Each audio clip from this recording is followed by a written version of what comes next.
Hi అండి. Welcome back. నేను మీ స్వప్న. మరి ఈరోజైతే ఒక మంచి కుకింగ్ వ్లాగ్‌తో అయితే మీ అందరి ముందుకి వచ్చేసానండి. ఈ ఎండలండి బాబోయ్! ఈ ఎండలు మామూలుగా లేవు. మండిపోతున్నాయన్నమాట. మరి ఈ హాట్ సమ్మర్‌లో మన బాడీని కూల్‌గా చేసేటటువంటి ఒక మంచి టేస్టీ రెసిపీతో అయితే మీ అందరి ముందుకి వచ్చేసాను. కామన్‌గా పాయసం అంటే నచ్చని వాళ్ళు, ఇష్టం ఉండని వాళ్ళు ఎవ్వరు ఉండరండి. అందులోనూ తాటి ముంజలతో చేసే పాయసం అంటే అసలు ఎన్ని గ్లాసులు లాగిస్తామో కూడా తెలీదనమాట. అంత యమ్మీగా ఉంటుందండి. చాలా అంటే చాలా టేస్టీగా ఉంటుంది. తాటి ముంజలతో పాయసం ఏంటి స్వప్న అనుకుంటున్నారా? ఒక్కసారి ట్రై చేసి చూడండి. ఖచ్చితంగా మీకు కూడా నచ్చుతుంది. మరి ఈ తాటి ముంజల పాయసం కోసం నేనైతే ఒక 5 తాటి ముంజలైతే తీసుకున్నానండి. అది కూడా లేతగా ఉండే తాటి ముంజలు తీసుకుంటే టేస్ట్ చాలా బావుంటుందనమాట.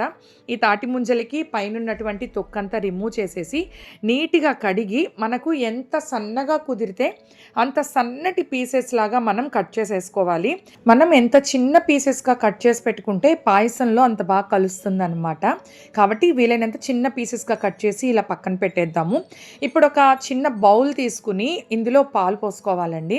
నేనైతే ఒక హాఫ్ లీటర్ పాలైతే తీసుకున్నాను. మీకు ఎంత క్వాంటిటీ కావాలో దానిని బట్టి మీరు పాలు తీసుకుంటే సరిపోతుంది. నేను ఒక హాఫ్ లీటర్ పాలు తీసుకున్నాను. ఈ పాలైతే ఒక 2 పొంగులు వచ్చే వరకు మనం ఇలాగా కలుపుకుంటూ ఉంటే సరిపోతుంది.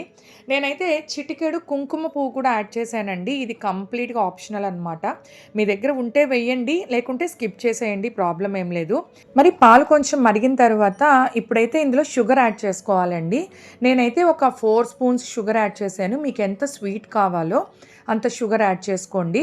మనం ఈ పాలు మరిగినప్పుడు ఆ సైడ్స్ బౌల్‌కి అంటుకున్నటువంటి మీగడ కూడా తీసి పాలల్లో వేస్తూ కలుపుతూ ఉండాలి. మనం ఆ పాయసం తాగేప్పుడు ఆ మీగడ పంట కింద పడితే భలే టేస్టీగా ఉంటుందన్నమాట. అండ్ అలాగే ఒక పావు స్పూన్ ఇలాచీ పౌడర్ అండ్ కొన్ని డ్రై ఫ్రూట్స్ అండి. నేనైతే పచ్చి డ్రై ఫ్రూట్స్‌నే ఇలాగా సన్నగా తరిగి వేస్తున్నాను. నాకు ఫ్రై చేసిన డ్రై ఫ్రూట్స్ కంటే కూడా ఇలాగ పచ్చి డ్రై ఫ్రూట్సే పాయసంలో వేస్తే ఎక్కువ టేస్ట్ అనిపిస్తుంది. అందువల్ల నేనైతే ఇలాగే వేస్తానన్నమాట. మరి మనకి పాలైతే ఆల్మోస్ట్ బాగా దగ్గరకు వచ్చేసాయండి. చిక్కపడిపోయాయి. స్టవ్ కింద ఆఫ్ చేసేసి ఈ పాల మిశ్రమాన్ని పూర్తిగా చల్లారనివ్వాలండి. కొంచెం కూడా వేడి ఉండకూడదు. ఇప్పుడు ఈ పాలు పూర్తిగా చల్లారిపోయిన తరువాత మనం ఆల్రెడీ సన్న పీసెస్‌గా కట్ చేసి పెట్టుకున్నటువంటి తాటి ముంజలనైతే ఇందులో యాడ్ చేసేస్తున్నాను. మీకు మళ్ళీ ఇంకొకసారి చెప్తున్నానండి. పాలైతే పూర్తిగా చల్లారిపోవాలి. కొంచెం కూడా గోరువెచ్చగా కూడా ఉండకూడదు.